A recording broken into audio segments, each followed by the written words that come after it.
ಓಂ ಶಾಂತಿ.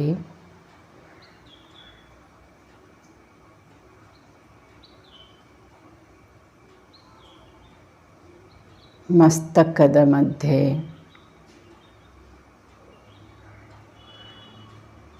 ಬಿಂದು ಸ್ವರೂಪ,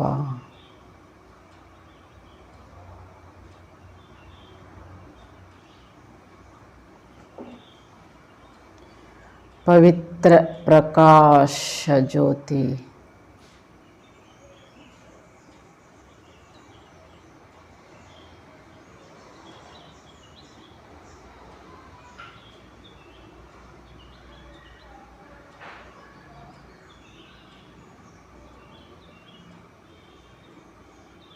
ಶರೀರದ ಮಾಲೀಕಾತ್ಮ,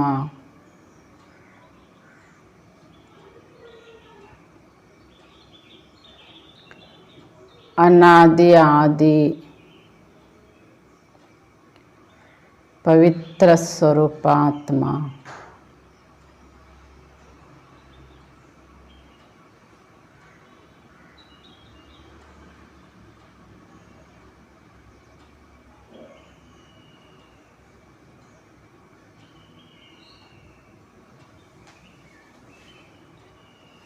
ನಾನಾತ್ಮ,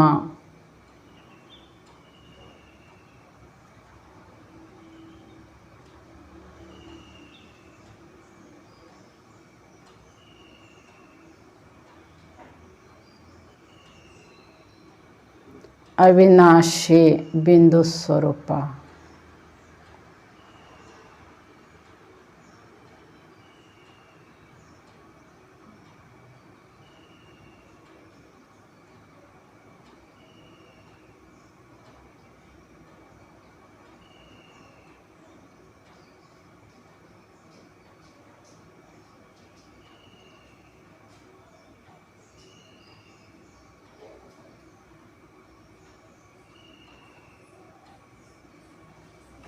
ಓಂ ಶಾಂತಿ. ಓಂ ಶಾಂತಿ.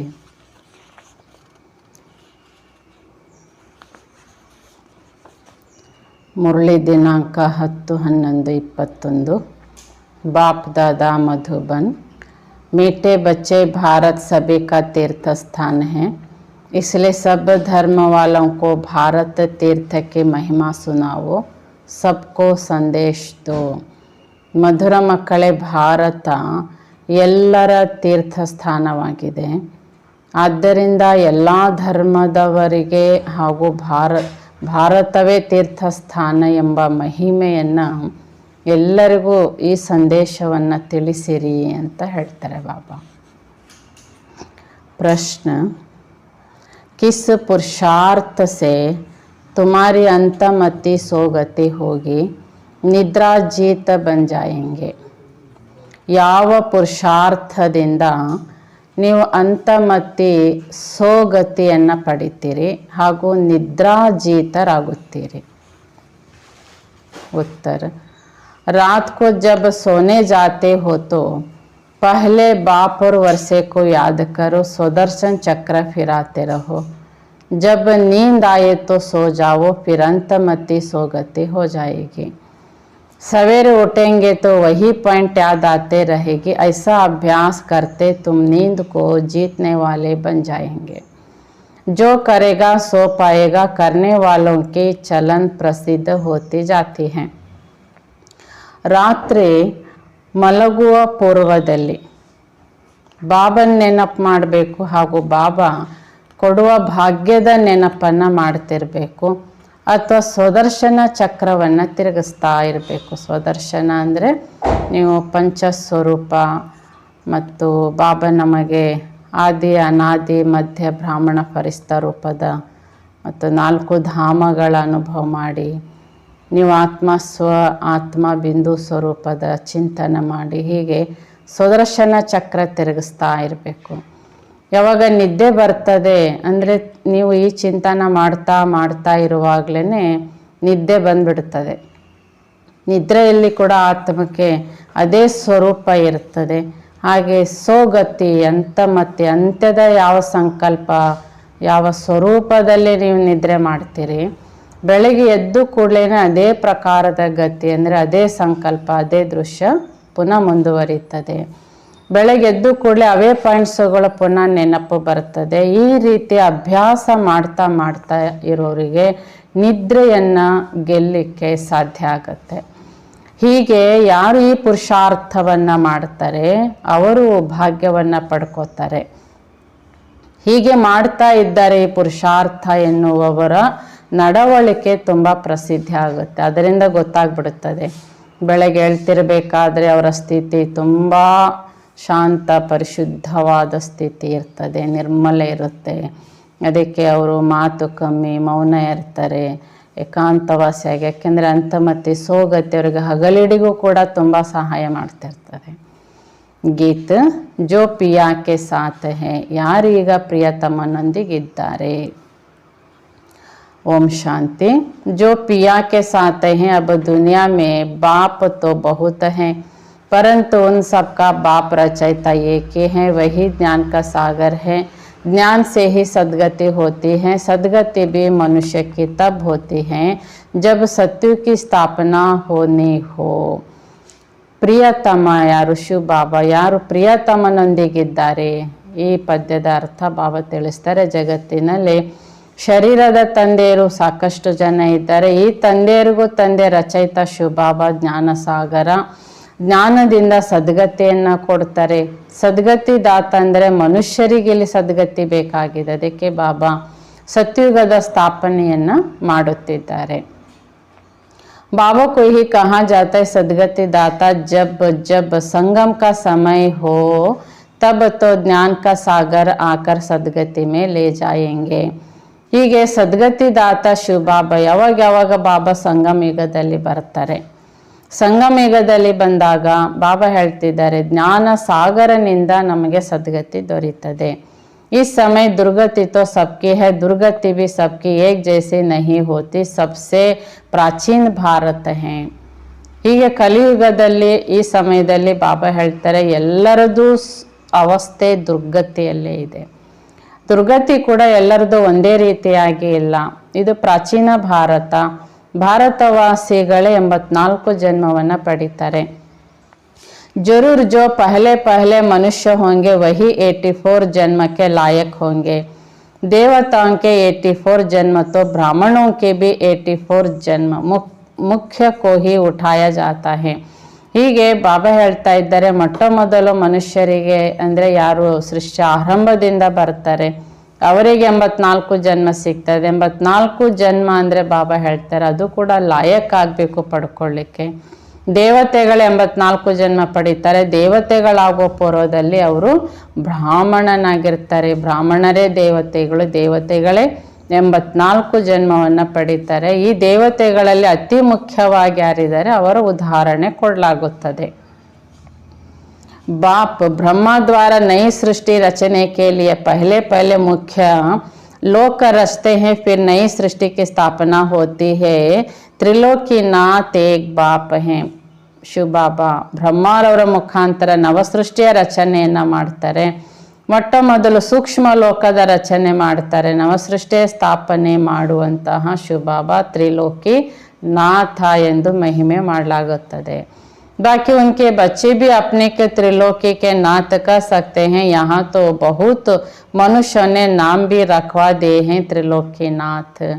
ಬಾಬನ ಮಕ್ಕಳು ತಮಗೂ ನೀವು ಕೂಡ ತ್ರಿಲೋಕಿನಾಥ ಅಂತ ಹೆಸರಿಟ್ಕೋಬಹುದು. ಕಲಿಯುಗದಲ್ಲಿ ಎಷ್ಟೋ ಜನ ಮನುಷ್ಯರು ಕೂಡ ತಮಗೆ ತ್ರಿಲೋಕಿನಾಥ ಎಂದು ಕೂಡ ಹೆಸರಿಟ್ಟಿರ್ತಾರೆ.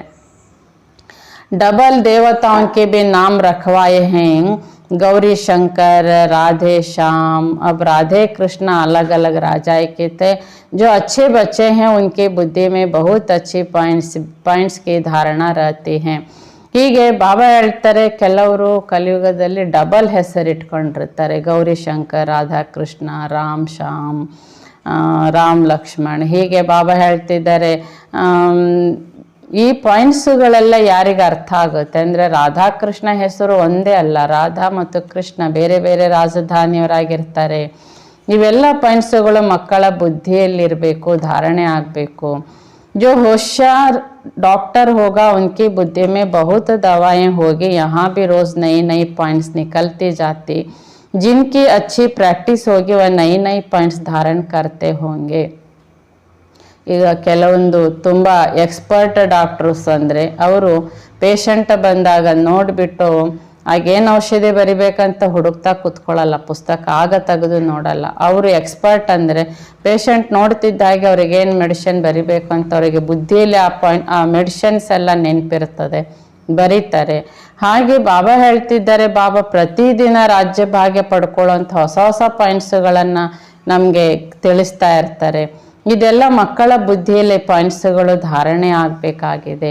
जो धारणा नहीं करते उनको महारथी नहीं कहा जाएगा, सारा मदार बुद्धि पर है और तकदीर की भी बात है. ಯಾರು ಧಾರಣೆನೇ ಮಾಡೋದಿಲ್ಲ ಅವರಿಗೆ ಮಹಾರಥಿ ಎಂದು ಕರೆಯಲಾಗೋದಿಲ್ಲ. ಬಾಬಾ ಹೇಳ್ತಾರೆ ಎಲ್ಲ ಬುದ್ಧಿಯ ಮೇಲೆ ಅವಲಂಬನೆ ಇದೆ. ಬಾಬಾ ಹೇಳ್ತಾರೆ ಆದರೂ ಸಹ ಮುಖ್ಯವಾಗಿ ಬಾಬಾ ಹೇಳ್ತಾರೆ ಇದರೊಳಗೆ ಅದೃಷ್ಟವು ಬೇಕು ಅಂತ ಹೇಳ್ತಾರೆ. ಯಹ ಬಿ ಡ್ರಾಮಾ ಹೇ, ड्रामा को कोई जानते नहीं, यह भी समझते हैं महात्मा शरीर धारण कर पाठ बजाते, परंतु ड्रामा के आदि मध्य अंत्य को नहीं जानते, गोया कुछ नहीं जानते. ಹೀಗೆ ಬಾಬಾ ಹೇಳ್ತಾರೆ ನಾಟಕದ ವಿಷಯನೇ ಯಾರಿಗೂ ಅರ್ಥ ಆಗಿಲ್ಲ. ಬಾಬಾ ಹೇಳ್ತಾರೆ ಆತ್ಮ ಒಂದು ಶರೀರವನ್ನು ಬಿಟ್ಟು ಮತ್ತೊಂದು ಶರೀರ ಧಾರಣೆ ಮಾಡಿ ಪಾತ್ರ ಮಾಡ್ತದೆ, ಆದರೆ ನಾಟಕದ ಆದಿ ಮಧ್ಯ ಅಂತ್ಯದ ರಹಸ್ಯ ಯಾರಿಗೂ ಸಹ ಗೊತ್ತಿಲ್ಲ. तुमको तो जानना चाहिए, बच्चों का तो फर्ज है औरों को बाप का परिचय देना, सारी दुनिया को बताना है. कोई ऐसा न कहे कि हमको तो मालूम ही नहीं था. ಹೀಗೆ ಮಕ್ಕಳಿಗಂತೂ ನಾಟಕದ ಜ್ಞಾನ ಚೆನ್ನಾಗಿ ಅರ್ಥ ಮಾಡ್ಕೊಳ್ಳೇಬೇಕಾಗಿದೆ. ಮಕ್ಕಳ ಕರ್ತವ್ಯ ಏನಂದರೆ ಅನೇಕರಿಗೂ ಬಾಬನ ಪರಿಚಯ ಕೊಡಬೇಕಾಗಿದೆ, ಇಡೀ ಜಗತ್ತಿಗೆ ತೋರಿಸ್ಬೇಕಾಗಿದೆ ಪರಮಾತ್ಮ ತಂದೆ ಹೀಗಿದ್ದಾರೆ, ಅವರಿಂದ ಏನು ಭಾಗ್ಯ ಸಿಗ್ತದೆ.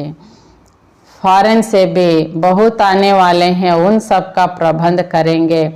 बॉम्बे में वहाँ लोग तो समर्थ भी हैं, पैसे तो उन्हों के पास बहुत हैं. ಮುಂದಕ್ಕೆ ಬಾಬಾ ಹೇಳ್ತಾರೆ ಫಾರಿನ್ನಿಂದಲೂ ಕೂಡ ತುಂಬ ಜನ ಬರ್ತಾರೆ. ಬಾಬಾ ಹೇಳ್ತಾರೆ ಅವರ ಎಲ್ಲ ರೂಪದ ವ್ಯವಸ್ಥೆಯನ್ನು ಬಾಂಬೆಯಲ್ಲಿ ಮಾಡಲಾಗ್ತದೆ. ಅವರು ಸಮರ್ಥರಿರ್ತಾರೆ, ಅಂದರೆ ಅವ್ರ ಬಳಿಗೆ ತುಂಬ ಹಣನೂ ಇರ್ತದೆ.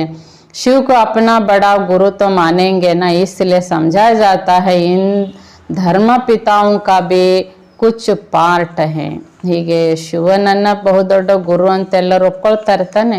ಅದಕ್ಕೋಸ್ಕರ ಬಾಬಾ ಹೇಳ್ತಿದ್ದಾರೆ ಕಲಿಯುಗ ಜಗತ್ತಿನಲ್ಲಿ ಆ ಧರ್ಮ ಪಿತರು ಅಥವಾ ಧರ್ಮ ಗುರುಗಳು ಅಂತೇನಿದ್ದಾರೆ ಅವ್ರದ್ದು ಕೂಡ ತುಂಬ ದೊಡ್ಡ ವಿಶೇಷ ಪಾರ್ಟ್ ಇದೆ. बच्चों ने शुरू में साक्षात्कार किया था, ये क्राइस्ट इब्राहिम आदि सब आएंगे मिलने. ಯಜ್ಞ ಆರಂಭದಲ್ಲಿ ಬಾಬಾ ಸಾಕ್ಷಾತ್ಕಾರದಲ್ಲಿ ತೋರಿಸಿದ್ರು ಈ ಧರ್ಮ ಗುರುಗಳು ಅಂತಿದ್ದಾರಲ್ಲ ಕ್ರೈಸ್ತ ಇಬ್ರಾಹಿಂ, ಬಾಬಾ ಹೇಳ್ತಾರೆ ಇವರೆಲ್ಲ ಮುಂದಕ್ಕೆ ಬಾಬನ ಮುಂದೆ ಬರ್ತಾರೆ. तो उनकी फील्ड बनानी चाहिए. सब टूरिस्ट आदि बॉम्बे में आते रहते हैं, भारत सबको बहुत खींचता है. ಹೀಗೆ ಬಾಬಾ ಹೇಳ್ತಿದ್ದಾರೆ ಈಗ ಮುಂದಕ್ಕೆ ಇವರೆಲ್ಲ ಧರ್ಮ ಪಿತರು ಬರ್ತಾರೆ, ಅಂದರೆ ಅವರು ಬಂದರೆ ಅವರ ಹಿಂದೆ ಆ ಧರ್ಮದ ಆತ್ಮಗಳೆಲ್ಲನೂ ಬಾಬನ ಜ್ಞಾನ ಕೇಳಲಿಕ್ಕೆ ಪರಿಚಯ ಅಂತೂ ಮಾಡ್ಕೊಳ್ಳೇಬೇಕಲ್ಲ, ಮಾಲೀಕ ಅನ್ನೋದು ಬರ್ತಾರೆ. ಹೀಗೆ ಬಾಬಾ ಹೇಳ್ತಿದ್ದಾರೆ ಅವರದ್ದು ಫೀಲ್ಡ್ ಕೂಡ ರೆಡಿ ಇರಬೇಕಲ್ಲ. ನೋಡಿ ಈಗ ಟೂರಿಸ್ಟ್ ಪ್ಲೇಸ್ ಬಾಂಬೆ ಅಂತ ಹೇಳಿದರೆ ಅಲ್ಲಿ ತುಂಬ ಜನ ಓಡಾಡಲಿಕ್ಕೆ ಟೂರಿಸ್ಟಿಗೆ ಬರ್ತಿರ್ತಾರೆ. ಹಾಗೆ ವಿಶ್ವದಲ್ಲಿ ಭಾರತನೇ ಎಲ್ಲರಿಗೂ ಅತಿಯಾಗಿ ಆಕರ್ಷಣೀಯ ಒಂದು ಸ್ಥಾನ. असल भारत बाप का बर्थ प्लेस है, फिर उसमें भगवान कहने से बेहद के बाप का महत्व गुम कर दिया है. असल ವಾಸ್ತವಿಕವಾಗಿ ಭಾರತ ಪರಮಾತ್ಮನ ಅವತರಣೆಯ ಭೂಮಿ, ಜನ್ಮಭೂಮಿ ಅಂತ ಹೇಳಲಾಗುತ್ತೆ. ಆದರೆ ಇಲ್ಲಿ ಭಗವಂತ ಎಂದು ಶಬ್ದ ಹೇಳೋದರಿಂದ ಅವರು ವಿಶ್ವಕ್ಕೆ ಪಿತಾ ಎಂಬ ಮಹತ್ವತೆನೇ ಮರ್ತೋಗಿದೆ. अब तुम समझते हो कि भारत सबसे बड़ा तीर्थ स्थान है. ಈಗ ಬಾಬಾ ನಮಗೆ ಅರ್ಥ ಮಾಡಿಸಿದ್ದಾರೆ ಭಾರತ ಇದು ಬಹುದೊಡ್ಡದಾದಂಥ ತೀರ್ಥಸ್ಥಾನ, ಯಾಕೆಂದರೆ ಸ್ವಯಂ ಪರಮಾತ್ಮನ ಅವತರಣೆಯ ಭೂಮಿ ಭಾರತ. बाकी सब पैगंबर आते हैं अपना धर्म स्थापन करने, उनके पिछाड़ी फिर उनके धर्म वाले भी आते हैं. ಹೀಗೆ ದ್ವಾಪರ ಯುಗದಲ್ಲಿ ಧರ್ಮಪೀತರು ಬರ್ತಾರೆ, ತಮ್ಮ ಧರ್ಮದ ಸಂದೇಶವನ್ನು ಸಾರ್ತಾರೆ. ನಂತರ ಅವರ ಹಿಂದೆ ಆ ಧರ್ಮದ ಆತ್ಮಗಳು ಕೂಡ ಪರಂಧಾಮದಿಂದ ಬರ್ತಾರೆ. ಹೀಗೆ ಅವರ ಧರ್ಮ ಸ್ಥಾಪನೆ ಆಗುತ್ತೆ. अब है अंत कोशिश करते हैं हम वापिस जाए, परंतु पूछो उनसे तुमको यहाँ लाया किसने. ಹೀಗೆ ಎಲ್ಲ ಧರ್ಮದವ್ರದ್ದು ವಿಚಾರಿಗೆಲ್ಲರೂ ಸಹ ವಾಪಸ್ ಮನೆಗೆ ಹೋಗಬೇಕು ಅಂತಲೇ ಮಾತಾಡ್ತಾರೆ. ಮುಕ್ತಿಗೆ ಹೋಗಬೇಕು, ಅಲ್ಲನ ಬಳಿಗೆ ಹೋಗಬೇಕು, ಗಾಡ್ ಫಾದರ್ ಬಳಿಗೆ ಹೋಗಬೇಕು. ಆದರೆ ಎಲ್ಲರ ಪ್ರಯತ್ನವು ಸರಿ, ಆದರೆ ಹೇಗೆ ಹೋಗೋದು ಅನ್ನೋದೇ ಯಾರಿಗೂ ಸಹ ಗೊತ್ತಿಲ್ಲ. परंतु पूछो उनसे तुमको यहाँ लाया किसने. क्राइस्ट ने क्रिश्चियन धर्म स्थापन किया, क्या उसने तुमको खींच कर यहाँ लाया. ಈಗ ಕ್ರಿಶ್ಚಿಯನ್ ಧರ್ಮದ ಉದಾಹರಣೆ ಬಾಬಾ ಹೇಳ್ತಾರೆ. ಈಗ ಕ್ರಿಶ್ಚಿಯನ್ ಧರ್ಮದವರು ವಾಪಸ್ ಹೋಗಬೇಕು ಅಂತ ವಿಚಾರ ಮಾಡ್ತಾರೆ. ಆ ಕ್ರೈಸ್ತ ಕ್ರಿಶ್ಚಿಯನ್ ಧರ್ಮ ಸ್ಥಾಪನೆ ಮಾಡಿದ. ಹಾಗಾದ್ರೆ ಕ್ರೈಸ್ತ ಆ ಕ್ರಿಶ್ಚಿಯನ್ ಧರ್ಮದವ್ರನ್ನೆಲ್ಲರನ್ನ ಈಚೆ ಕೆಳಗೆ ಕರ್ಕೊಂಡು ಬಂದಿದ್ದ. अभी सब तंग हो गए हैं, वापस जाने के लिए सब आते ही हैं, आते हैं पाठ बजाते बजाते आखिरी दुख में आना ही है. ಈಗಂತೂ ಸೃಷ್ಟಿ ನಾಟಕದಲ್ಲಿ ಪಾತ್ರ ಮಾಡಿ ಮಾಡಿ ಎಲ್ಲರೂ ಸುಸ್ತಾಗಿಬಿಟ್ಟಿದ್ದಾರೆ, ದುಃಖಿಗಳಾಗಿದ್ದಾರೆ. ಬಾಬಾ ಹೇಳ್ತಾರೆ, ಈ ಪ್ರಕಾರವಾಗಿ ಮೇಲಿದ್ದವರು ಕೆಳಗೆ ಇಳಿಲೇಬೇಕು. ಪಾತ್ರ ಮಾಡ್ತಾ ಮಾಡ್ತಾ ಕಲಿಯುಗದ ಅಂತ್ಯದಲ್ಲಿ ಬಾಬಾ ಹೇಳ್ತಾರೆ ಎಲ್ಲರೂ ಸಹ ದುಃಖಿಗಳು. फिर दुख से छुड़ाए सुख में ले जाना बाप का ही काम है, बाप का बर्थ प्लेस भारत है. ಹೀಗೆ ಎಲ್ಲರನ್ನ ದುಃಖದಿಂದ ಮುಕ್ತ ಮಾಡಿ ವಾಪಸ್ ಮನೆಗೆ ಕರ್ಕೊಂಡು ಹೋಗೋದು ಇದು ಶಿವಬಾಬಾ ತಂದೆಯದೇ ಕೆಲಸ. ಹೀಗಾಗಿ ಶಿವಬಾಬಾ ಭಾರತದಲ್ಲಿ ಅವತರಣೆಯನ್ನ ಪಡಿತಾರೆ. ಬಾಬಾ ಇವತ್ತು ಬಾರಿ ಬಾರಿ ನೆನಪು ಮಾಡಿಸ್ತಾರೆ, ಭಾರತ ಭೂಮಿ ಎಷ್ಟು ಮಹಾನ್ ಇದೆ, ಶ್ರೇಷ್ಠ ಪವಿತ್ರ ಭೂಮಿ. ಯಾಕೆ ಅಂದರೆ ಪವಿತ್ರ ಸಾಗರನ ಅವತರಣೆ ಭೂಮಿಗಾಗ್ತದೆ. इतना महत्व तुम बच्चे ही जानते, जो जानते हैं उन्हों को नशा चढ़ा हुआ है. कल्प कल्प भारत में बाबा आते हैं. ಈ ಮಹತ್ವತೆಯನ್ನು ಅರಿತಂತಹ ಮಕ್ಕಳಿಗೆ ಭಾರತದ ಬಗ್ಗೆ ತುಂಬ ನಶೆ ಇರ್ತದೆ, ಖುಷಿ ಇರ್ತದೆ, ಅಭಿಮಾನ ಇರುತ್ತೆ, ನಮ್ಮ ದೇಶ ಇಷ್ಟು ಶ್ರೇಷ್ಠ ಅಂತ. ಯಾಕೆ ಪ್ರತಿ ಕಲ್ಪಕ್ಕೂ ಬಾಬಾ ಇದೇ ಭಾರತ ಭೂಮಿಯಲ್ಲಿ ಬರ್ತಾರೆ. यह सबको बताना है, निमंत्रण देना है. रचना के नॉलेज को कोई भी जानते नहीं तो ऐसा ಸರ್ವಿಸೇಬಲ್ ಬಂದ್ಕರ್ ಅಪ್ನ ನಾಮ್ ಬಾಲ ಕರ್ನಾ ಚಾಹಿಯೇ. ಹೀಗೆ ಬಾಬಾ ಹೇಳ್ತಾರೆ ಎಲ್ಲರಿಗೂ ಸಹ ಈ ಸಂದೇಶ ಹೇಳಿ, ಎಲ್ಲರಿಗೂ ಕೂಡ ಆಮಂತ್ರಣವನ್ನು ಕೊಡಿ, ಬಂದು ಸಂದೇಶವನ್ನು ಕೇಳಿ, ರಚನೆಯ ಜ್ಞಾನವನ್ನು ಅರಿತುಕೊಳ್ಳಿರಿ. ಈ ರೀತಿಯಾಗಿ ಸೇವೆ ಮಾಡುವಂತಹ ಮಕ್ಕಳಿಗೆ ಬಾಬಾ ಹೇಳ್ತಿದ್ದಾರೆ ಸೇವೆಯ ಪ್ಲ್ಯಾನ್ ಮಾಡ್ತಾ ಇರಬೇಕು. ಬಾಬನ ಹೆಸರನ್ನು ಪ್ರಸಿದ್ಧಿ ಮಾಡಬೇಕು. यह मेला सब तरफ जाएगा तो जो तीखे बच्चे हैं उनके मदद मांगते रहते हैं, उनके नाम जपते रहते हैं. ಹೀಗೆ ಬಾಬಾ ಹೇಳ್ತಾ ಇದ್ದಾರೆ. ಹೀಗೆ ಪ್ರದರ್ಶನ ಮೇಳ ಮೊದಲು ಎಲ್ಲ ಕಡೆಗೂ ಒಂದೇ ಅನೇಕ ದಿಕ್ಕಿನಲ್ಲಿ ಸುತ್ತುತ್ತಾ ಇತ್ತಲ್ಲ, ಬಾಬಾ ಹೇಳ್ತಾರೆ ಮೇಳ ಅನೇಕ ಕಡೆಗೂ ಹೋಗ್ತದೆ. ಯಾರು ಸೇವೆಯಲ್ಲಿ ತುಂಬ ಪ್ರವೀಣತೆ ತೀಕ್ಷ್ಣತೆಯನ್ನು ಹೊಂದಿದ್ದಾರೆ, ಹೀಗೆಲ್ಲ ಸೇವೆ ಮಾಡಬೇಕು ಅನ್ನೋ ಪ್ಲ್ಯಾನು ಮಾಡ್ತಾ ಇರ್ತಾರೆ. ಬಾಬಾ ಹೇಳ್ತಾರೆ ಅವಶ್ಯ ಆ ಮಕ್ಕಳು ಸಹಾಯ ಬೇಡ್ತಾರೆ, ನಾವು ಹೀಗೆ ಸೇವೆ ಮಾಡಬೇಕು. ಬಚ್ಚೆ ಹೇ ಉನ್ಕೆ ಮದದ್ ಮಾಂಗ್ತಾ ಇರತ್ತೆ. ಇಂಥ ಸೇವಾಧಾರಿ ಮಕ್ಕಳ ಸಹಾಯ ಬೇಡ್ತಾರೆ. ಯಾರು ಸೇವಾಧಾರಿ ಇದ್ದಾರೆ ಅಂದಾಗ ಅವ್ರು ನಮ್ಮಲ್ಲಿಗೂ ಬಂದು ನಮಗೂ ಸೇವೆ ಮಾಡಿ ಅಂತ ಕರೀತಾರೆ. उनके नाम जपते रहते हैं. एक तो शिव बाबा को जपते हैं, दूसरा ब्रह्मा बाबा को, तीसरा फिर ಕುಮಾರಕ ಗಂಗೆ ಮನೋಹರ್ ಕೋ ಜಪೆಂಗೆ. ನೋಡಿ ಬಾಬಾ ಹೇಳ್ತಾರೆ ಸೇವಾಧಾರಿಗಳು ಸೇವೆ ಮಾಡ್ತಾರೆ ಅಂದಾಗ ಅವ್ರಿಗೆ ಅನೇಕ ದಿಕ್ಕಿನಲ್ಲಿ ಆಹ್ವಾನ ಇರ್ತದೆ. ಮೊದಲನೇದಾಗಿ ಶಿವಬಾಬನ ಜಪ ಮಾಡ್ತಾರೆ, ಎರಡನೇದಾಗಿ ಬ್ರಹ್ಮ ಬಾಬನ ಜಪ ಮಾಡ್ತಾರೆ, ಮೂರನೇದಾಗಿ ಕುಮಾರಕ ಗಂಗೆ ಮನೋಹರ್ ದಾದಿ. ಮೊದಲೆಲ್ಲ ಭಾಷಣಕಾರರು ಅಂದರೆ ಫೇಮಸ್ ಆ ಸಮಯದಲ್ಲಿ ದಾದಿರೇ ಇದ್ರಲ್ಲ, ಅದರಲ್ಲಿ ಕೆಲವರು ಮಾತ್ರ ತುಂಬ ಚೆನ್ನಾಗಿ ಸ್ಟೇಜಲ್ಲಿ ಸೇವೆಯನ್ನು ಕೊಡೋರು. ಅವ್ರಿಗೆ ಅನೇಕ ದಿಕ್ಕಿನಲ್ಲಿ ಆಹ್ವಾನ ಇರ್ತಿತ್ತು. ಅದಕ್ಕೆ ಬಾಬಾ ಹೇಳ್ತಾರೆ ನೋಡಿ, ಅವರು ನೆನಪು ಮಾಡ್ತಾರೆ, ಅವರನ್ನು ಜಪ ಮಾಡ್ತಾರೆ. ಸೇವಾಧಾರಿಗಳಂದರೆ ಬಾಬನ ಮಕ್ಕಳು ನೆನಪು ಮಾಡ್ತಾರೆ. तो भक्ति मार्ग में हाथ में माला फेरते हैं, अब मुख से नाम जपते हैं, फलाने बहुत सर्विसेबल हैं. ಭಕ್ತಿ ಮಾರ್ಗದಲ್ಲ ದೇವಿಯ ನಾಮ ಸ್ಮರಣೆಗೆ ಮಾಲೆ ಹಿಡಿದು ಜಪ ಮಾಡ್ತಾರೆ. ಹಾಗೆ ಸಂಗಮ ಯುಗದಲ್ಲಿ ಇಂತಹ ಅನನ್ಯ ಸೇವಾಧಾರಿಗಳಿಗೆ ಸೇವೆಗೋಸ್ಕರ ನಮ್ಮೂರಿಗೂ ಬರಲಿ ಅಂತ, ಸೇವಾಧಾರಿ ನಮ್ಮೂರಿಗೂ ಬರಲಿ ಅಂತ ಹೇಳ್ಬಿಟ್ಟು ಸೇವಾಧಾರಿಗಳ ಜಪ ಮಾಡ್ತಾರೆ, ನೆನ್ಪು ಮಾಡ್ತಾರೆ. ಇವರು ತುಂಬ ಒಳ್ಳೆ ಸೇವಾಧಾರಿ ಎಂದೇ ಪರಿವಾರದವ್ರು ಏನು ಮಾಡ್ತಾರೆ, ಆ ಸೇವಾಧಾರಿ ಸಹೋದರ ಸಹೋದರರಿಗೆ ತುಂಬ ಪ್ರೀತಿ ಗೌರವ ಸಿಗೋದು ಸೇವೆಯಿಂದ. निरहंकारी मीठी है देह अभिमान नहीं है कहते हैं ना घूरता घुराया स्नेह दो तो स्नेह मिलेगा. ಅದಕ್ಕೆ ಸೇವಾಧಾರಿಗಳನ್ನ ಕೇವಲ ಸೇವೆಯಿಂದ ಮಾತ್ರ ಗುರುತಿಸಲ್ಲ, ಅವ್ರ ಸೇವೆ ನಿರಹಂಕಾರಿಯಾಗಿ ತುಂಬ ಪ್ರೀತಿಯಿಂದ ಮಾಡ್ತಿರ್ತಾರೆ. ಅವರಲ್ಲಿ ದೇಹಾಭಿಮಾನ ಬಿಲ್ಕುಲ್ ಇರೋದಿಲ್ಲ. ಆ ಕಾರಣಕ್ಕೆ ಬಾಬಾ ಹೇಳ್ತಾರೆ ಅವ್ರಿಗೆ ತುಂಬ ಪ್ರೀತಿ ಗೌರವ ಸಿಗ್ತಿರ್ತದೆ. ಅವರು ಅನೇಕರಿಗೂ ಪ್ರೀತಿ ಗೌರವವನ್ನು ಕೊಡ್ತಾರೆ. ಅದಕ್ಕೆ ಹೇಳ್ತಾರೆ ಪ್ರೀತಿ ಗೌರವ ಕೊಟ್ಟರೆ ಪ್ರೀತಿ ಗೌರವ ಸಿಗ್ತದೆ. ಅಬ್ಬಾ कहते हैं तुम दुखी बने हो तो मुझे याद करेंगे तो मैं भी मदद करूँगा. ಬಾಬಾ ಹೇಳ್ತಾರೆ ಮಕ್ಕಳೀಗ ಎಲ್ಲರೂ ದುಃಖಿಗಳಾಗಿದ್ದೀರಿ ತಾನೆ, ನೀವು ನನ್ನ ನೆನಪು ಮಾಡಿದರೆ ನಾನು ನಿಮಗೆ ಸಹಾಯ ಮಾಡುತ್ತೇನೆ. तुम नफरत करेंगे तो यह तो गोया अपने ऊपर नफरत करते हैं पद नहीं मिलेगा. ಒಂದು ವೇಳೆ ಬಾಬಾ ಹೇಳ್ತಾ ಇದ್ದಾರೆ ನೀವು ತಿರಸ್ಕರಿಸ್ತೀರಿ ಬಾಬನನ್ನ, ಪರಿವಾರವನ್ನ, ಸೇವೆಯನ್ನ ಅಂತ ಹೇಳಿದ್ರೆ ನಿಮಗೂ ರಿಟರ್ನ್ ಅದೇ ತಿರಸ್ಕಾರ ಸಿಗ್ತದೆ, ಪದವಿ ಕೂಡ ನಿಮಗೆ ಕಮ್ಮಿ ಆಗ್ಬಿಡ್ತದೆ. धन कितना अतः मिलता है, किसी का लॉटरी मिलती तो कितना खुशी होती है. ನೋಡಿ ಯಾರಿಗಾದ್ರೂ ಆಕಸ್ಮಿಕ ಲಾಟ್ರಿ ಸಿಕ್ತು, ತುಂಬಾ ಹಣ ಸಿಗ್ತದೆ ಅಂದ್ರೆ ಎಷ್ಟು ಖುಷಿ ಆಗ್ತದೆ ತಾನೆ.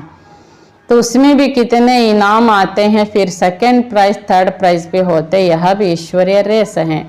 ಹೀಗೆ ಪ್ರೈಸಸ್ ಅಲ್ಲಿ ಲಾಟ್ರಿನಲ್ಲಿ ಕೂಡ ಬಾಬಾ ಹೇಳ್ತಾರೆ ಫಸ್ಟ್ ಸೆಕೆಂಡ್ ಥರ್ಡ್ ಪ್ರೈಸಸ್ ಇರ್ತದೆ. ಅವ್ರ ಪ್ರೈಸ್ ತಗೊಂಡಾರಂತ ಮತ್ತೆ ಬೇರೆಯವರೆಲ್ಲ ಗೌರವದ ಪ್ರೈಸ್ ಕೊಡೋರು ತುಂಬಾ ಜನ ಇರ್ತಾರೆ. ಹಾಗೇನೆ ಬಾಬಾ ಹೇಳ್ತಾ ಇದ್ದಾರೆ ಈ ಭಾಗ್ಯದಲ್ಲಿ ಕೂಡ, ಈ ಲಾಟ್ರಿಯಲ್ಲಿ ಕೂಡ ಮಕ್ಕಳು ಫಸ್ಟ್ ಸೆಕೆಂಡ್ ಥರ್ಡ್ ಪ್ರೈಸಸ್ ತಗೊಳ್ಳೋರಿದ್ದಾರೆ. ಈ ರೀತಿಯಾಗಿ ಈಶ್ವರನ ಸೇವೆಯ ರೇಸ್ ನಡೀತಾ ಇದೆ. ज्ञान और योग की रेस है, जो उनमें तीखे जाएंगे वही गले का हार बनेंगे और तख्त पर नजदीक बैठेंगे. ಹೀಗೆ ಜ್ಞಾನ ಯೋಗದ ರೇಸ್ ನಡೀತಾ ಇದೆ. ಯಾರು ಇದರಲ್ಲಿ ತುಂಬಾ ಪ್ರವೀಣತೆ ತೀಕ್ಷ್ಣತೆಯನ್ನು ಪಡಿತಿದ್ದಾರೆ ಅವರೇ ಬಾಬನ ಕೊರಳಿನ ಮಾಲೆಯ ಮಣಿ ಆಗ್ತಾರೆ. ಬಾಬಾ ಹೇಳ್ತಾರೆ ಬಾಬನ ಹೃದಯ ಸಿಂಹಾಸನದಲ್ಲಿ ಕೂತ್ಕೊಳ್ಳೋರಾಗ್ತಾರೆ. तुम सब तो कर्मयोगी, अपने घर को भी संभालो, क्लास में 1 घंटा पढ़ना है, फिर घर में जाकर रिवाइज करना है. ಬಾಬಾ ತಿಳಿಸ್ತಾರೆ ಮಕ್ಕಳೇ ನೀವು ಕರ್ಮಯೋಗಿ ಆಗಿದ್ದೀರಿ, ನಿಮ್ಮ ಮನೆ ವ್ಯವಹಾರವನ್ನು ಕೂಡ ಸಂಭಾಲನೆ ಮಾಡಿ 1 ಗಂಟೆ ಕ್ಲಾಸಿಗೆ ಬಂದು ಹೋಗ್ಬೇಕಷ್ಟೇ. स्कूल में भी ऐसे करते हैं ना, पढ़कर फिर घर में जाकर रिवाइज करते. बाप कहते हैं 1 घड़ी आधी घड़ी, दिन में 8 घड़ियां होती हैं. ಹೀಗೆ ಮಕ್ಕಳು ಶಾಲೆಗೆ ಹೋಗ್ತಾರೆ, ಮತ್ತೆ ಮನೆಗೆ ಬಂದು ಪುನಃ ರಿವೈಸ್ ಮಾಡ್ತಾರೆ. ಹಾಗೇನೆ ಬಾಬಾ ಹೇಳ್ತಿದ್ದಾರೆ ಹಗಲಿಡಿಗೂ ಸಹ ಗಂಟೆಗೊಮ್ಮೆ 1 ನಿಮಿಷ 2 ನಿಮಿಷ ಅಂತ ಹೇಳ್ತಾರೆ. ಆಗಾಗ ಘಳಿಗೆಗೆ ನೀವು ಏನ್ ಮಾಡ್ಬೋದು, 1 ನಿಮಿಷ 2 ನಿಮಿಷ ಏನ್ ಜ್ಞಾನ ಕೇಳಿರ್ತೀರಿ ಬೆಳಿಗ್ಗೆ 1 ಗಂಟೆ, ಅದನ್ನ ರಿವೈಸ್ ಮಾಡ್ತಾ ಇರಬೇಕು. ಹಾಗೆ ಹಗಲಿಡಿಗೂ 8 ಗಂಟೆ ಸಮಯ ಸಿಗ್ತದೆ ನಿಮಗೆ. उनमें भी बाप कहते हैं 1 घड़ी अच्छा, आधा घड़ी 15-20 मिनट भी क्लास में पढ़कर धारण कर, फिर धंधाधोरी में चक्र लगाओ. ಬಾಬಾ ಹೇಳ್ತಿದ್ದಾರೆ ಮಕ್ಕಳೇ 1 ಗಂಟೆ ಆಗಲ್ಲ, ಅರ್ಧ ಗಂಟೆ ಇಲ್ಲ, ಪುರ್ಸತ್ತಿಲ್ಲ, ಸರಿ 15-20 ನಿಮಿಷ ಆದರೂ ನೀವು ಕ್ಲಾಸಿಗೆ ಅಟೆಂಡ್ ಮಾಡಿ, ಮತ್ತೆ ನೀವು ಹಗಲಿಡಿ ಉದ್ಯೋಗ ವ್ಯವಹಾರದಲ್ಲಿ ಸುತ್ತಾಡಿ. आगे तुमको बाबा बिठाते थे तो बाप की याद में बैठो, सुदर्शन चक्र फिराओ. याद का ज्ञान तो था ना, बाप और वर्षे को याद करते, सुदर्शन चक्र फिराते, जब देखो नींद आती तो सो जाओ. ಬಾಬಾ ಮೊದಲು ರಾತ್ರಿ ಊಟ ಆದ್ಮೇಲೆ ರಾತ್ರಿ ಕ್ಲಾಸ್ ಅಂತ ಮಾಡ್ತಿದ್ರು. ಈಗಲೂ ಕೂಡ ಮಧುಬನದಲ್ಲಿ ನಿಯಮ ಇದೆ, ರಾತ್ರಿ ಕ್ಲಾಸ್ ನಡೀತಾ ಇರ್ತದೆ. ರಾತ್ರಿ ಕ್ಲಾಸ್ ಮುಗಿಸಿ ಎಲ್ಲರೂ ಸಹ ಬಾಬನ ರೂಮಿಗೆ ಹೋಗಿ ಬಾಬನಿಗೆ ಗುಡ್ ನೈಟ್ ಹೇಳಿ ಹೋಗ್ತಾರೆ. ಕೆಲವರು ಸುಮಾರು ಹೊತ್ತು ಬಾಬನ ಮುಂದೆ ಕೂತಿರ್ತಾರೆ ಯೋಗ ಮಾಡ್ಲಿಕ್ಕೆ. ಅಂದ್ರೆ ಬಾಬಾ ಹೇಳ್ತಾರೆ ರಾತ್ರಿ ನಿದ್ದೆ ಬರುವವರೆಗೆ ನೀ ಸ್ವದರ್ಶನ ಚಕ್ರವನ್ನ ತಿರುಗಿಸ್ರಿ, ಬಾಬನ ನೆನಪು ಮಾಡ್ರಿ, ಬಾಬನ ಜ್ಞಾನ ಚಿಂತನ ಮಾಡ್ತಾ ಇರಿ, ಬಾಬಾ ಕೊಡೋ ಭಾಗ್ಯದ ನೆನಪು ಮಾಡ್ತಾ ಮಾಡ್ತಾ ಮಲಗಬೇಕು. ಮಾಡ್ತಾ ಕೂತ್ಕೊಳ್ಳಿ, ನಿದ್ದೆ ಬಂದ್ಬಿಡುತ್ತೆ, ಮಾಡ್ತಾ ಮಾಡ್ತಲೇ ಮಲಗಿ. फिर अंतमति सोगते हो जाएगी, फिर सवेरे उठेंगे तो वही ಪಾಯಿಂಟ್ಸ್ ಯಾद आते रहेगी. ಇದಕ್ಕೆ ಹೇಳ್ತಾರೆ ಅಂತಮತಿ ಸೋಗತ್ತೆ ಅಂದ್ರೆ ರಾತ್ರಿ ಮಲಗುವಾಗ ಬಾಬನ್ ನೆನಪು, ಸುದರ್ಶನ್ ಚಕ್ರದ ಚಿಂತನ, ಆತ್ಮಚಿಂತನ, ಮತ್ತೆ ಬಾಬಾ ಏನು ಹೇಳ್ತಿದ್ದಾರೆ ಭಾಗ್ಯದ ಚಿಂತನ, ಇದನ್ನು ನೀವು ಮಾಡ್ತಾ ಮಲಗಿದಾಗ ನಿದ್ದೆ ಬಂದ್ಬಿಡ್ತದೆ. ಲಾಸ್ಟಿಗೆ ನಿದ್ದೆ ಬರುವಾಗ ನಿಮ್ಮೇನು ಸಂಕಲ್ಪ ನಡೀತದೆ, ಬೆಳಿಗ್ಗೆ ಎದ್ದು ಕೂಡಲೇ ಅವೇ ಸಂಕಲ್ಪಗಳು ಮುಂದುವರಿತವೆ. ಇದು ಆದರೆ ಈಗ ಏನಾಗ್ಬಿಟ್ಟಿದೆ ಕಲಿಯುಗದಲ್ಲಿ, ಇತ್ತೀಚಿನ ದಿನಗಳಲ್ಲಿ, ವರ್ತಮಾನ ಸಮಯದಲ್ಲಿ ರಾತ್ರಿ ಎಲ್ಲ ಅನೇಕರು, ಸಾಮಾನ್ಯವಾಗಿ ತುಂಬ ಜನ ರಾತ್ರಿ ಎಲ್ಲ ಮೊಬೈಲ್ ಓದುತ್ತಾ ಅದರಲ್ಲಿ ಏನೆಲ್ಲ ಕಥೆಗಳು, ಚಿತ್ರಗಳು ಏನೆಲ್ಲ ನೋಡ್ತಾ ನೋಡ್ತಾ ನೋಡ್ತಾ ಮಲಗ್ತಾರೆ. ನೋಡ್ತಾ ಕೂತ್ಕೊಳ್ಳೋವಾಗ ಏನಾಗುತ್ತೆ, ಅಸುರಿತನ ವಿಚಾರ ದೃಶ್ಯಗಳನ್ನು ನೋಡ್ತಾ ಇರಬೇಕಾದ್ರೆ ಅಲ್ಲಿ ನಿದ್ದೆ ಹೊರಟೋಗ್ಬಿಡ್ತದೆ. 12 ಗಂಟೆ 1 ಗಂಟೆ 2 ಗಂಟೆ ಆದ್ರೂ ಅದರಲ್ಲೇ ಮಗ್ನ ಆಗುತ್ತಾರೆ. ಮತ್ತು ನಿದ್ದೆ ಬರುವಾಗ 3-4 ಗಂಟೆ, ಬೆಳಗ್ಗೆ ಎದ್ದೇಳುವಾಗ 10-11 ಗಂಟೆ. ಆದರೆ ಸಾತ್ವಿಕ ಶುದ್ಧ ಶ್ರೇಷ್ಠ ಸಂಕಲ್ಪಗಳು ಮಾಡ್ತಾ ಇರುವಾಗ ಮನಸ್ಸು ಸಂಪೂರ್ಣ ಬೇಗ, ಮನ ಬುದ್ಧಿ ಶಾಂತ ಆಗ್ತದೆ, ಅಲ್ಲಿ ಬೇಗ ನಿದ್ದೆ ಆವರಿಸ್ತದೆ.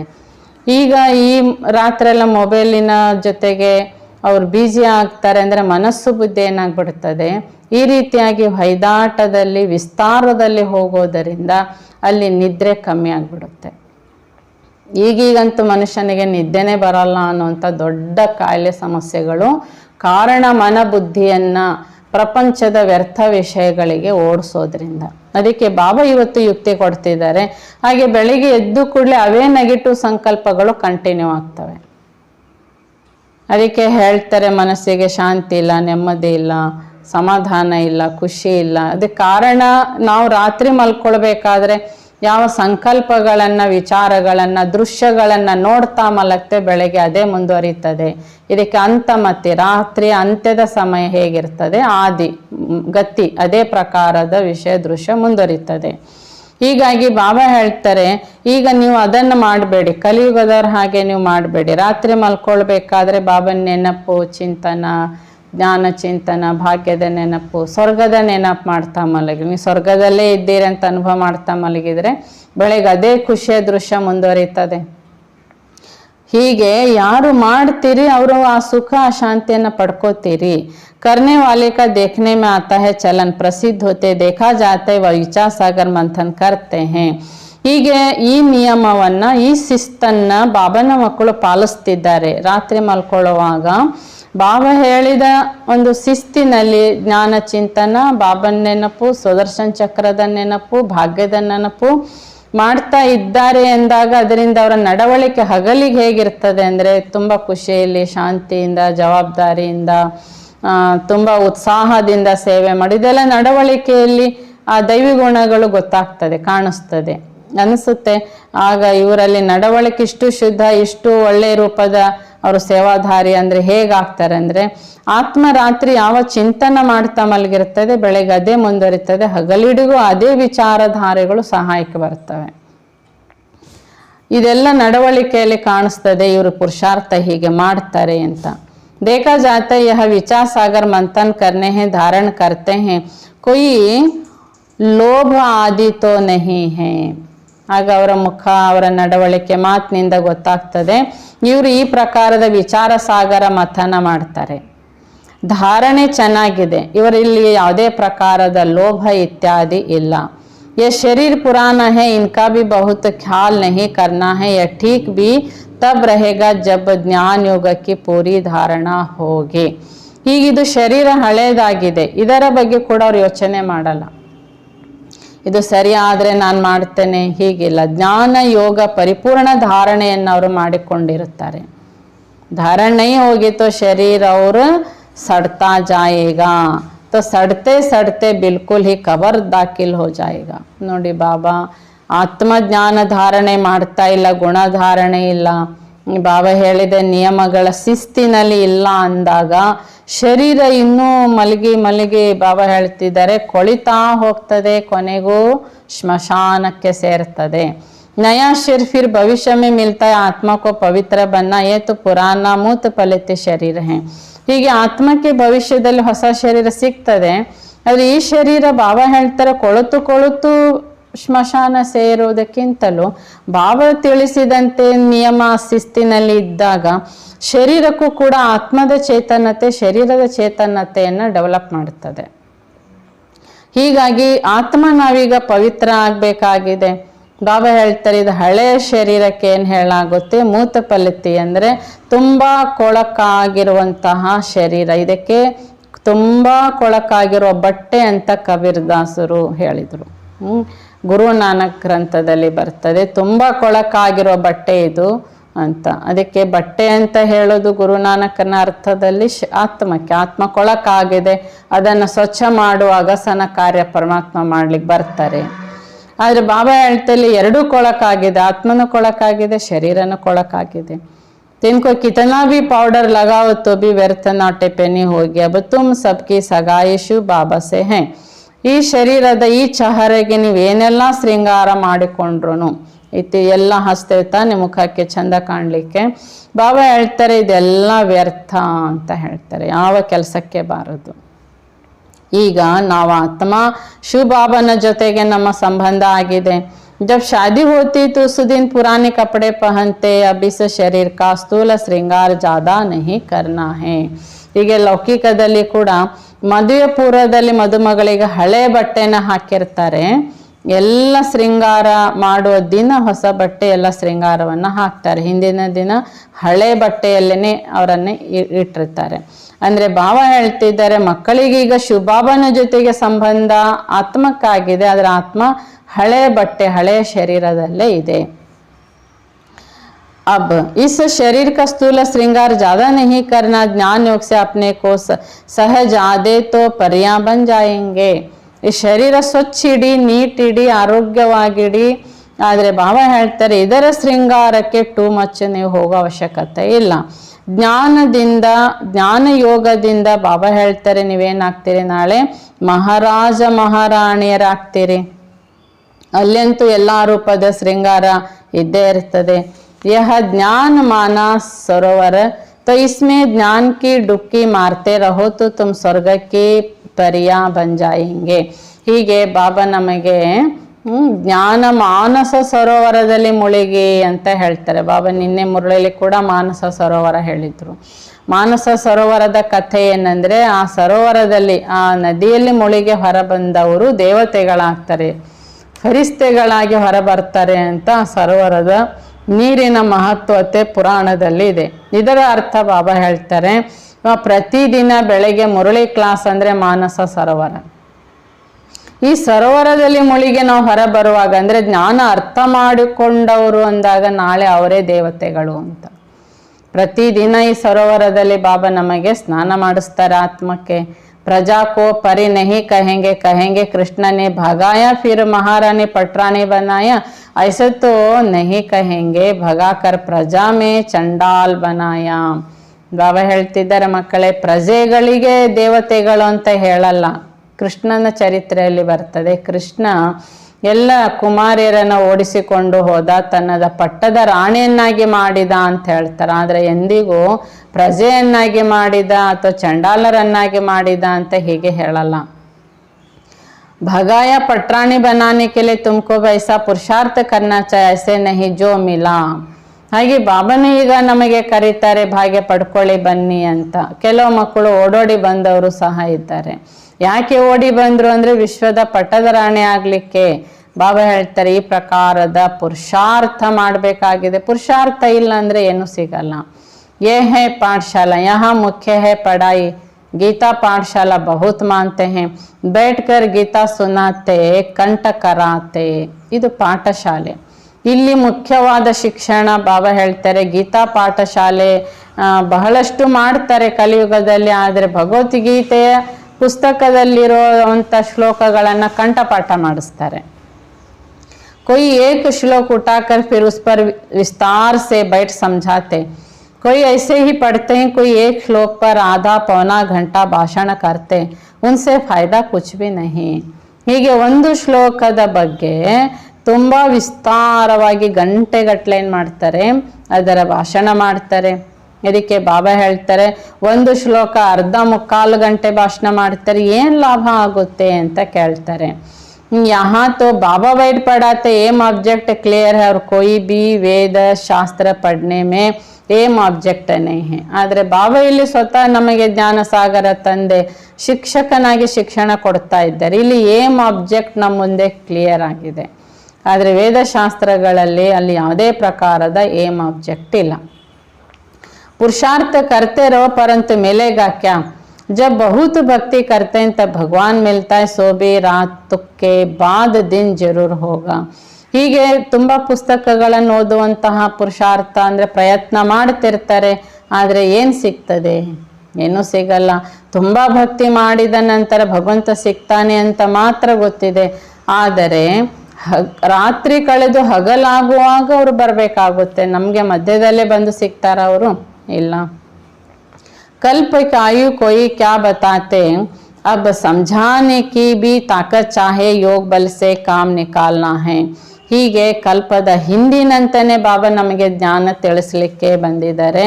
ಇದನ್ನ ತಿಳ್ಕೊಳ್ಳುವ ಬಾಬಾ ಹೇಳ್ತಾರೆ, ಮಕ್ಕಳಿಗೆ ಧೈರ್ಯ ಅಥವಾ ಶಕ್ತಿನೂ ಬೇಕು. ಯೋಗ ಬಲದಿಂದಲೇ ಎಲ್ಲ ಕೆಲಸ ಆಗುತ್ತೆ. ಅಗರ್ ನಹಿ ಕರ್ ಸಕ್ತೆ ತೋ ಗೋಯಾ ತಾಕತ್ ನಹಿ, ಯೋಗ ನಹಿ.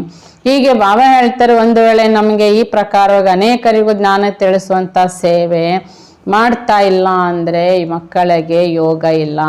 बाबा भी मदद उन्हें करते हैं जो योग युक्त बच्चे हैं, ड्रामा में जो है वह रिपीट होता है. ಹೀಗೆ ಬಾಬಾ ಮಕ್ಕಳಿಗೂ ಸಹಾಯ ಮಾಡ್ತಾರೆ, ಯಾರು ಯೋಗಯುಕ್ತವಾಗಿರ್ತಾರೆ ಆ ಮಕ್ಕಳಿಗೆ. ನಾಟಕದಲ್ಲಿ ಬಾಬಾ ಹೇಳ್ತಾರೆ, ಇವೆಲ್ಲ ದೃಶ್ಯಗಳು ರಿಪಿಟೇಷನ್ ಆಗ್ತದೆ. सेकेंड सेकेंड जो फास्ट होता जाता है, टिक टिक होती जाती है. हम श्रीमत से एक्ट में आते हैं, श्रीमत पर नहीं चलेंगे तो श्रेष्ठ नहीं बनेंगे. ಹೀಗೆ ಒಂದೊಂದು ಸೆಕೆಂಡಿನ ಪಾತ್ರ ಬಾಬಾ ಹೇಳ್ತಾರೆ ನಡೀತಾ ಇದೆ. ಹೇಗೆ ಗಡಿಯಾರ ಟಿಕ್ ಟಿಕ್ ಆಗಿ ನಡೀತಿರ್ತದೆ ಆ ರೀತಿಯಾಗಿ ಮಕ್ಕಳು ಮುಖ್ಯವಾಗಿ ಈಗ ಬಾಬಾನ ಶ್ರೀಮತದಂತೆ ಪಾತ್ರ ಮಾಡಬೇಕಾಗಿದೆ. ಶ್ರೀಮತದಂತೆಯೇ ಮಕ್ಕಳು ಶ್ರೇಷ್ಠರಾಗಬೇಕು. ಕೇವಲ ಜ್ಞಾನ ಯೋಗ ಇದ್ರೇನು ಸಾಲದು, ಶ್ರೀಮತ ಬಹಳ ಅಗತ್ಯ. नंबर वार तो है ना, यहाँ लोग समझते हमें एक हो जाए पर अर्थ का पता ही नहीं, तो एक क्या हो जाए, एक क्या एक फादर हो जाना चाहिए या एक ब्रदर्स हो जाना चाहिए. ಬಾಬಾ ಹೇಳ್ತಿದ್ದಾರೆ, ನಂಬರ್ ವಾರ್ ಅಂತ ಇದ್ದಾರೆ. ಎಲ್ಲರೂ ಪ್ರಪಂಚದಲ್ಲಿ ಕೂಡ ಹೇಳ್ತಾರೆ ನಾವೆಲ್ಲ ಒಂದಾಗಬೇಕಂದ್ರೆ ನಾವೆಲ್ಲ ಒಂದು ಫಾದರ್ ಆಗಬೇಕು ಅಥವಾ ನಾವೆಲ್ಲ ಒಂದು ಬ್ರದರ್ಸ್ ಆಗಬೇಕು. अगर ब्रदर्स कहते हो तो भी ठीक है, श्रीमत से बरोबर हम एक बन सकते हैं. ನಾವೆಲ್ಲ ಸಹೋದರರಾಗಬೇಕು ಅಂದರೆ ಇದು ಸರಿ.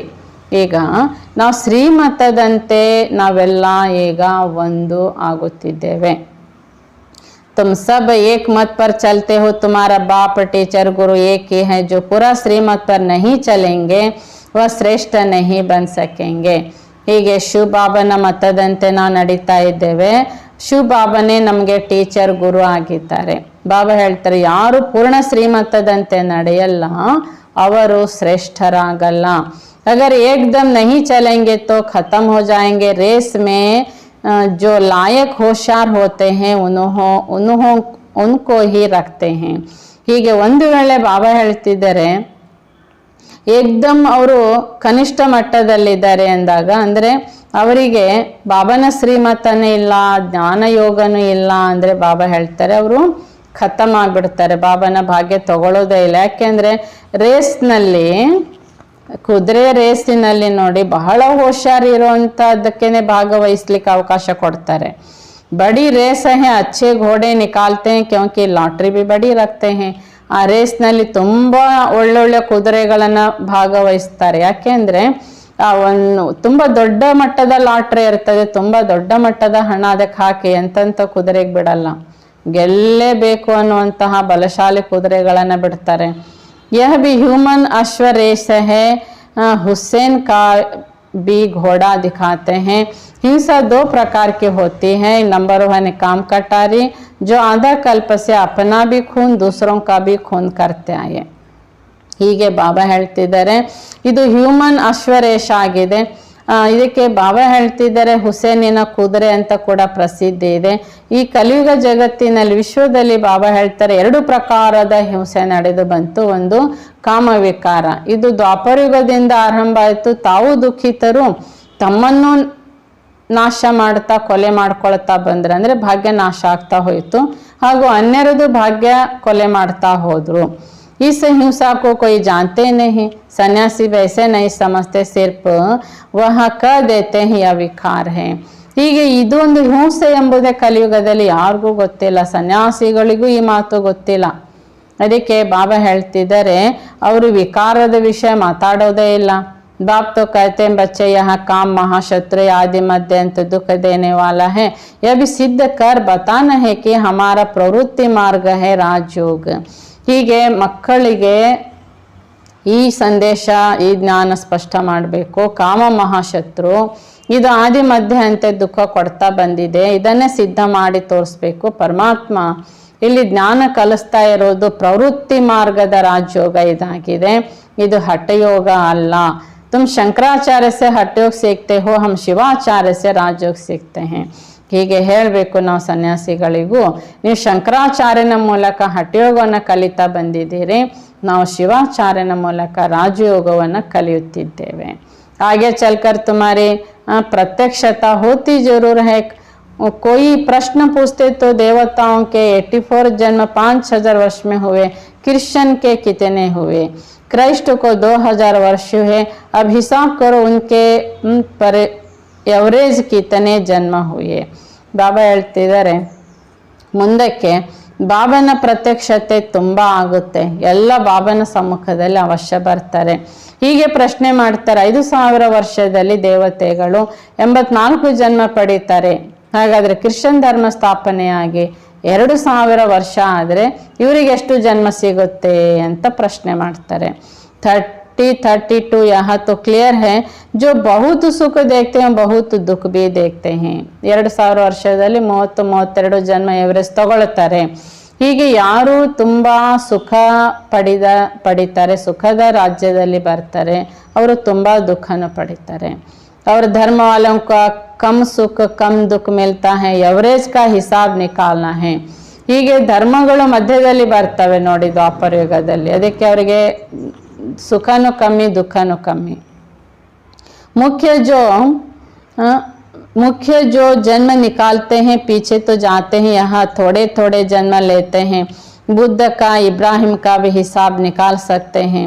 ಬಾಬಾ ಹೇಳ್ತಿದ್ದಾರೆ ಈ ರೀತಿಯಾಗಿ ಜನ್ಮಗಳ ರಹಸ್ಯ ಕೂಡ ಮಕ್ಕಳಿಗೆ ಗೊತ್ತಿದೆ.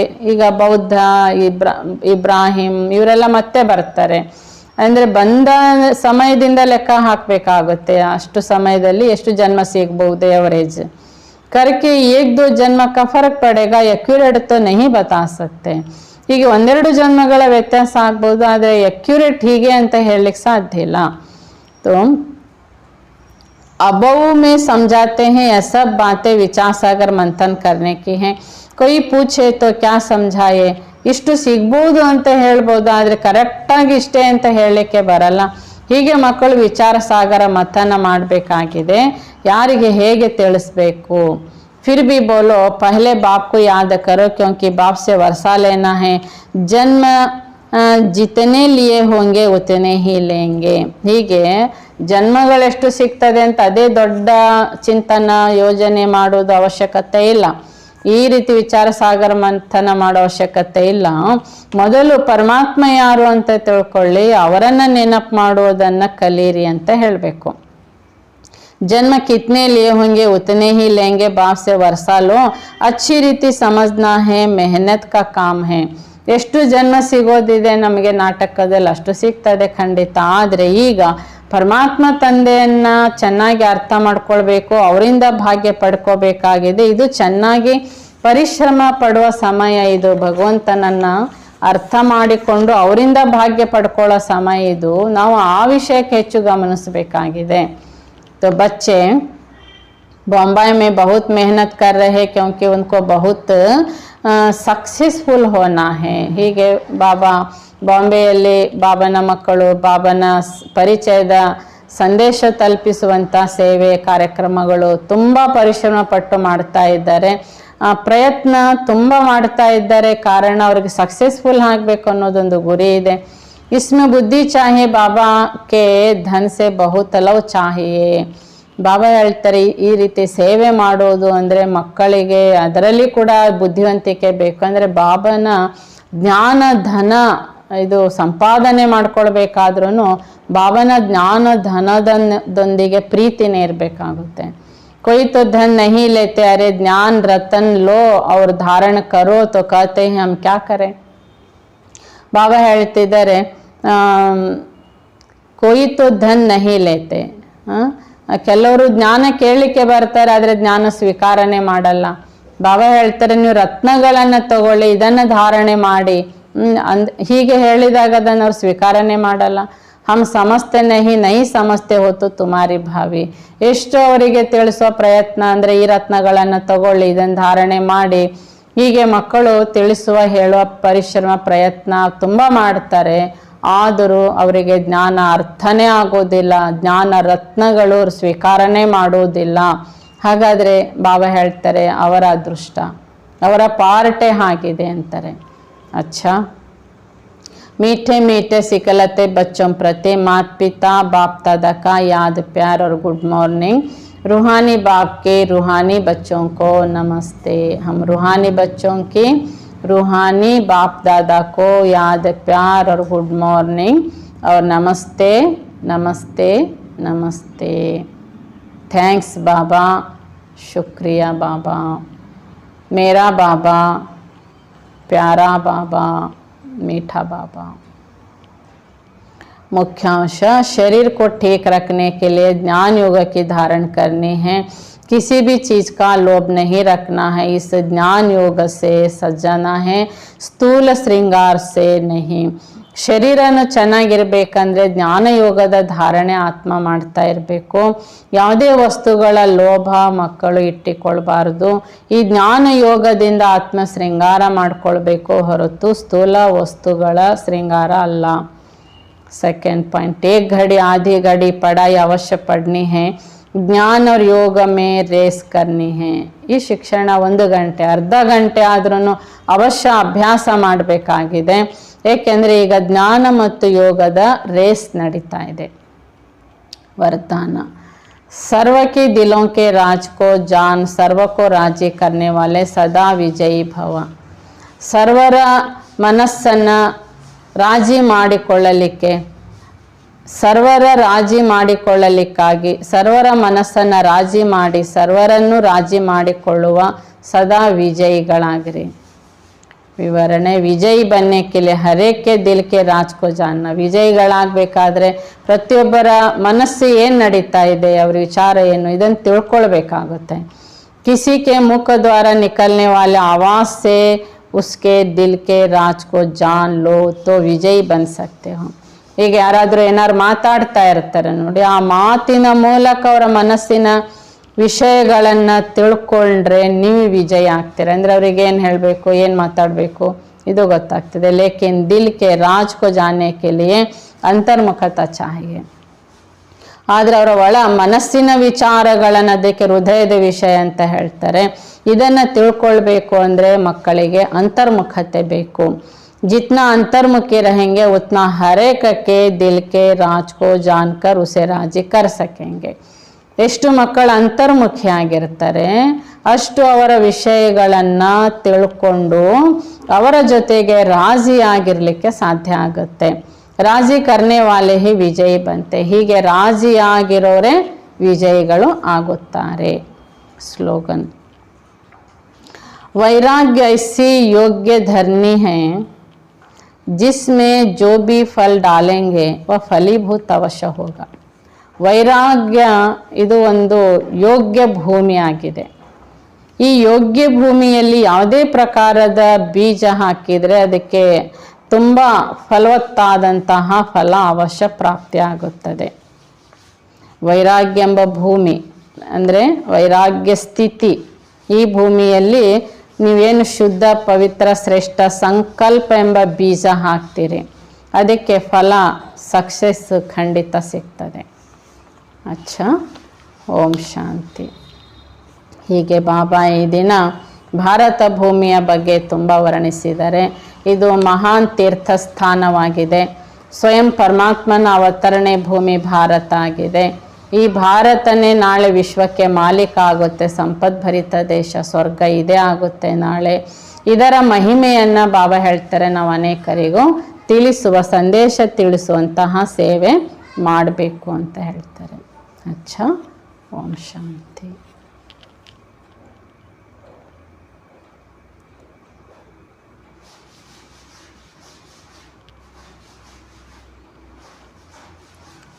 ಓಂ ಶಾಂತಿ.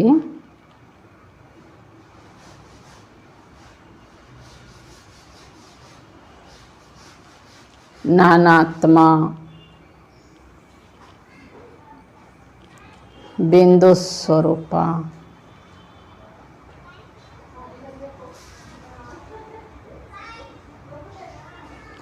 ಮಹಾನಾತ್ಮ ನಾನು,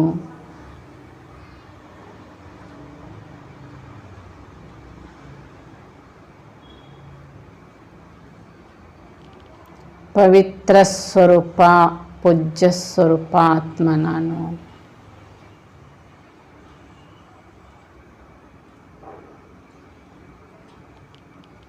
ಭಾಗ್ಯ ವಿಧಾತನ ಭಾಗ್ಯಶಾಲಿ ಆತ್ಮ ನಾನು.